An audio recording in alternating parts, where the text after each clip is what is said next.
Bonjour, bienvenue sur Pile et Face. Vous avez cliqué sur cette vidéo, bande de petits coquins, vous voulez des petits accessoires?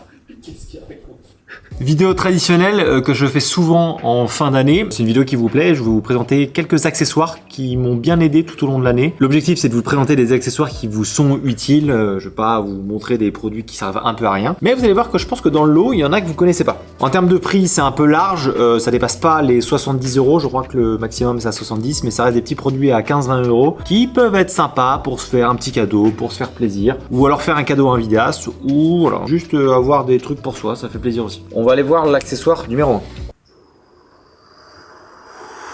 Accessoire numéro 1. Qu'est-ce que ceci est une clampe. La clampe inventée en 1800. Non, je sais pas si vous l'avez vu, mais récemment on a quand même pas mal de petits plans un petit peu tendance, un peu en mode POV. On va attacher la caméra à un objet et on va la faire entre guillemets un peu se balader en même temps que l'objet. C'est un truc qui marche bien en ce moment, qui est assez tendance, qu'on voit sur pas mal de pubs, pas mal de vidéos. Et il y a plusieurs manières de réaliser des plans un peu comme ça, et notamment grâce à une pince. L'intérêt d'une pince, c'est de venir simplement serrer à un endroit, donc ça on peut la fixer à une table, à un pied, à n'importe quoi. Moi je l'ai mis à une caméra, je l'ai mis à une manette de Switch, on peut vraiment le venir attacher à n'importe quoi et on vient serrer et ça bouge absolument pas. Et une fois que c'est bien vissé, après de l'autre côté vous avez souvent différents pas de vis. Celui-là je crois que c'est un 1/4, donc ça reste le... Bon ça c'est un petit clamp, hein. Vous faut savoir qu'il y en a des plus gros qui tiennent encore mieux. Moi là-dessus par rapport au style de vidéo que je fais ça me suffit largement, mais il y en a aussi des plus grosses. C'est hyper simple à utiliser, c'est surtout hyper solide, en tout cas ça bouge pas. Moi pour l'avoir testé dans pas mal de vidéos, d'ailleurs ça avait l'air de vous plaire, j'ai jamais eu de problème, ça a jamais cassé, c'est jamais tombé, même en mettant ma caméra sur mon petit one wheel, ça c'était un peu risqué, on va pas se mentir. Donc ça c'est un petit accessoire, ça coûte 15 €, je crois, quelque chose comme ça pour ces petites pinces là, et honnêtement on peut faire pas mal de plans assez créa, donc ça c'est un accessoire que je vous recommande d'avoir. Ça peut aussi vous servir sur un set, sur un tournage où vous voulez fixer une lumière quelque part. Moi ça m'arrive de temps en temps aussi de mettre mon micro du coup là-dessus sur mon pied, justement sur mon trépied. Donc ça c'est l'accessoire que j'ai toujours dans mon sac au cas où s'il faut fixer quelque chose.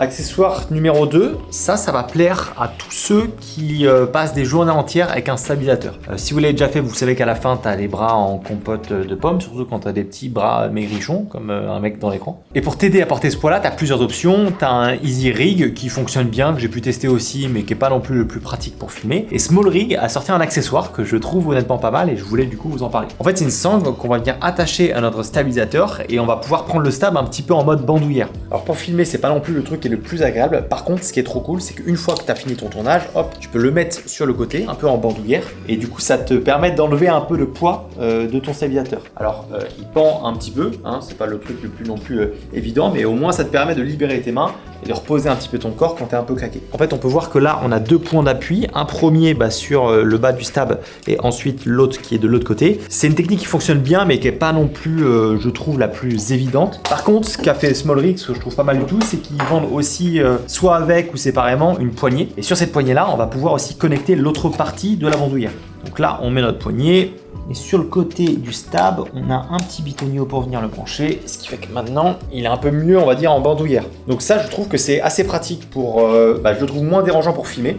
Justement, quand on a la petite poignée sur le côté, je me vois quand même assez facilement faire mes plans sans que ça me dérange. Maintenant, ce qui est quand même le plus pratique, c'est une fois que j'ai fini mon tournage et que je veux bouger, hop, j'ai juste à le mettre sur le côté. Il va légèrement pendre, mais après, il faut être serein un petit peu sur le fait que c'est bien attaché. Mais au moins, là, j'ai mes mains libres, je peux faire autre chose. Et ça me permet un petit peu de me reposer sans avoir quelque chose dans les mains tout le temps, quoi. C'est un accessoire qui coûte, je crois, 40 € si je dis pas de bêtises, et ça c'est simplement pour la bandoulière et ça doit être un peu plus avec du coup la poignée avec. Alors aussi un des trucs un peu marrants que j'ai découvert avec justement cette bandoulière, c'est qu'on peut venir le caler soit contre la ceinture, soit contre votre jean, et en fait on a le stabilisateur qui tient un peu tout seul. Alors évidemment si on bouge ça peut partir un peu en live, mais si jamais vous êtes sur un plan fixe et vous voulez pas bouger et faire autre chose avec vos mains, du moins reposer le poids si vous bougez pas du tout, ça peut être une solution pratique qui est pas non plus la plus stable, hein. Si je bouge un peu, il va commencer à partir. Moi ça m'arrive de vouloir filmer quelque chose, hop, je fais mon plan, ensuite je réfléchis ou je regarde ma shooting list sur mon téléphone et je peux poser un petit peu le stable et attendre de faire le plan que je veux faire après. Accessoire numéro 3, ça va plaire à tous ceux qui ont soit des petits boîtiers avec assez peu de recul là pour mettre leurs mains, soit ceux qui ont peur de faire tomber leur caméra. C'est mon profil ça, je sais pas pourquoi, même si je le tiens fermement, j'ai toujours peur de le faire tomber. Et en fait Peak Design a sorti un espèce d'accessoire un petit peu dans le style poignet que mettaient nos parents quand ils avaient le caméscope dans les mains. Et du coup, ça va nous permettre d'avoir la main en fait qui tient la caméra et ça va pas tomber quoi. Ça c'est hyper pratique parce que du coup, au moins t'es sûr que tu peux te promener avec ta caméra dans les mains, ça va pas tomber. Et c'est surtout aussi que ça offre, je trouve, une meilleure prise en main. Moi qui ai souvent l'habitude de faire des plans à deux mains, là typiquement si je veux faire une photo, je peux facilement le faire à une main, alors qu'avant j'aurais toujours eu peur que ma caméra tombe. Et en fait c'est pas trop mal foutu parce que juste en dessous on a une espèce de plaque, donc on a deux versions. On a soit en L pour tous les appareils photo style ZVE1, Sony A7 IV ou tout ce que vous voulez qui ont des poignées à l'avant. Ça se fixe très bien, on a même une petite plaque arc à suisse pour le mettre sur les trépieds ou autre. Ou alors on a un autre modèle qui est plus en I, ça c'est pour tous les appareils qui n'ont pas forcément de poignée type Nikon ZF et autres. Et ensuite vous venez régler du coup la distance que vous voulez, soit pour mettre toute la main, soit pour mettre seulement deux doigts ou comme vous le sentez. Et ça perso, moi je l'ai emporté quand je suis parti en Islande et ça m'a été bien utile parce qu'on se baladait dans des endroits qui étaient un peu caillouteux, à tout moment on pouvait faire tomber notre matos, mais du coup avec ça au moins je descends. Alors ça s'appelle le Peak Design Micro Clutch, c'est pas donné par contre, parce que je crois que c'est 75 €, ce qui est quand même pas... ça reste un coût. Maintenant c'est aussi le coût d'être sûr que tu vas pas faire tomber ta caméra. Le seul gros défaut que je lui trouverais, c'est que du coup vu que c'est sur toute la partie un petit peu en dessous de l'appareil, si jamais tu veux changer ta batterie, tu es obligé de dévisser un petit peu, le pousser sur le côté, changer ta batterie, la remettre. Ça c'est le petit défaut que je lui trouve qui m'a été un peu chiant, j'ai trouvé quand on était en Islande. Mais à part ça, c'est quand même un accessoire. Dès que je sais que ça va pas mal bouger, que j'ai peur de faire tomber la caméra, je le mets toujours. Et au moins surtout ça me permet d'avoir un meilleur grip de ma caméra.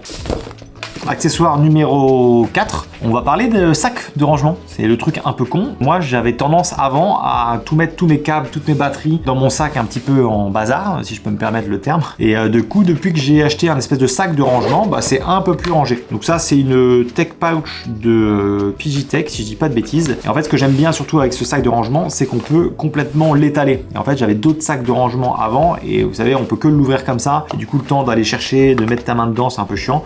Là, au moins, je peux l'ouvrir complètement. Et ça, je trouve ça hyper pratique. Là-dedans, moi, j'ai pas mal de choses. Je mets d'un côté un petit peu mes câbles. Ce qui est bien, c'est qu'on a pas mal de petites poches de rangement. On a aussi des poches sur le côté qui sont assez pratiques pour mettre un peu ce qu'on veut. De l'autre côté, je mets aussi des chargeurs. J'ai un SSD. J'ai des petits bitonios pour venir fixer ma caméra. Et on a aussi des poches qui sont zippées. Et ça, c'est assez pratique. Moi, je vais mettre tout ce qui va être vis, le petit, on va dire, outillage du vidéaste qui est pas hyper évident, que t'as pas envie de paumer. Et du coup, depuis que j'ai ça, je sens que c'est un peu plus organisé, ou du moins, quand on part en tournage, je sais que tout ce qui est petit bitonio que je peux facilement perdre, je le mets là-dedans, je le ferme et je le mets dans un coin de mon sac. Comme ça, je sais que tous mes chargeurs et tous mes trucs un peu fragiles que je peux paumer, c'est là-dedans. Alors des sacs un peu dans ce style-là de rangement, il en existe honnêtement des dizaines.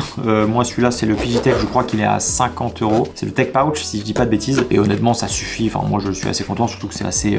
c'est une matière qui est assez bien finie et je crois que c'est hermétique. Donc ça aussi, ça peut être assez pratique. Accessoire numéro 5. Quelque chose que aussi je vous conseille d'emmener quand vous êtes en tournage ou quand vous partez en voyage, c'est un chargeur multiporte. Donc là moi j'en ai un, c'est un Anker, je sais plus lequel d'ailleurs, je vous l'affiche à l'écran. Il a 10 ports USB normal et je crois qu'on a une puissance totale de 60 watts. Alors clairement c'est pas le chargeur le plus rapide. Par contre ce qui est hyper pratique, c'est que dès que j'arrive quelque part, que je vais passer la nuit dans un hôtel, que quoi que ce soit, et j'ai mes batteries de drone à charger, de caméra, de micro, d'ordinateur, de tout ce que tu veux, et là j'ai un seul câble que je viens du coup brancher à une prise classique, et après tout derrière je vais venir brancher tous mes différents chargeurs. Et ça c'est trop pratique parce que du coup j'ai qu'un seul truc et je suis pas là à me dire putain j'ai oublié le câble USB type C, j'ai oublié le câble micro HDMI, enfin voilà, c'est chiant de penser à prendre plein de câbles différents. Donc là ce que j'ai fait c'est que je laisse toujours mes câbles qui sont branchés dessus et ça me permet dès que j'arrive quelque part de le brancher et du coup ça permet de recharger toutes mes batteries d'un seul coup. Alors celui-là c'est un 10 ports, il me semble qu'ils le font plus, maintenant ils font un 6 ports qui est à 35 €, donc honnêtement je trouve que ça va et pour la puissance et la rapidité ça reste suffisant. Encore une fois c'est pas le truc le plus rapide, on va pas envoyer du 60 watts à chacune de ces prises là, mais quand vous avez 2-3 heures devant vous, j'avoue que c'est quand même bien pratique. Et le truc un peu cool aussi, alors je sais pas si je vais pouvoir vous montrer, mais c'est que nous dans notre bureau, on a aménagé une partie un petit peu avec les chargeurs. Hop, je vais basculer de l'autre côté. Et du coup en fait on vient mettre ce truc là tout au bout et du coup on vient charger, là c'est nos batteries de caméra, nos piles, ça c'est les drones Avatar, ça c'est drones DJI Mavic classique, ça c'est les de Sony, ça c'est Panasonic, enfin bref voilà, on a un espèce de hub où comme ça toute notre partie batterie est ici. Bon après ça je vous en ferai une vidéo studio tour qui devrait arriver d'ici peu, mais j'avoue que d'avoir un espèce de chargeur comme ça avec pas mal de ports c'est quand même très pratique. Bon il y a pas longtemps je vous ai partagé aussi un accessoire là de Pigitech que je trouve vraiment hyper utile pour ranger ses cartes SD et surtout tout transférer ses fichiers, enfin faire ses backups. C'était à la base un produit que je voulais vous faire dans cette vidéo là, mais il était tellement utile que je vous en ai fait une vidéo dédiée. Bref, j'espère que ces petits accessoires vous seront utiles. N'hésitez pas vous à me dire en commentaire si vous en avez d'autres que vous emmenez un peu partout avec vous et qu'ils sont pas trop connus, parce que je suis assez friande de ce genre d'accessoires aussi. J'espère que cette vidéo vous sera utile. Pensez à vous faire aussi plaisir pour les fêtes et on se dit à la prochaine. La bise.